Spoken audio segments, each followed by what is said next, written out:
Hozir Xudoga shukr juda zo'r nafas olish. Into my head. Somebody help me, she wants me dead.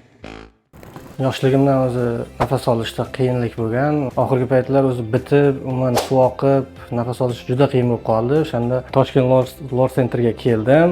Bu yerda operatsiya qilishdi. Operatsiya juda zo'r o'tdi. Hech qanday og'riqlar bo'lmadi. Operatsiyadan keyingi holatda ham umuman og'riqlar sezilmadi. Mana 3 hafta bo'ldi. Burun to'liq ochilgan, nafas olish zo'r. Bobur akaga kattakon rahmat. Bemorimiz 26 yoshda, 3 hafta oldin bizga murojaat qilib kelishganda, endoskopik tekshirganimizda burun to'siq qiyshiqligi hamda gipertrofik rinit aniqlangandi. Pastki chinog'i, ayniqsa chap tomonda juda ham katta bo'lib ketgandi. Hozir operatsiyadan keyingi 3 haftalik natijani ko'ramiz hozir. Burun to'siqlari tekis, chig'anoqlar maksimal kichraytirilgan.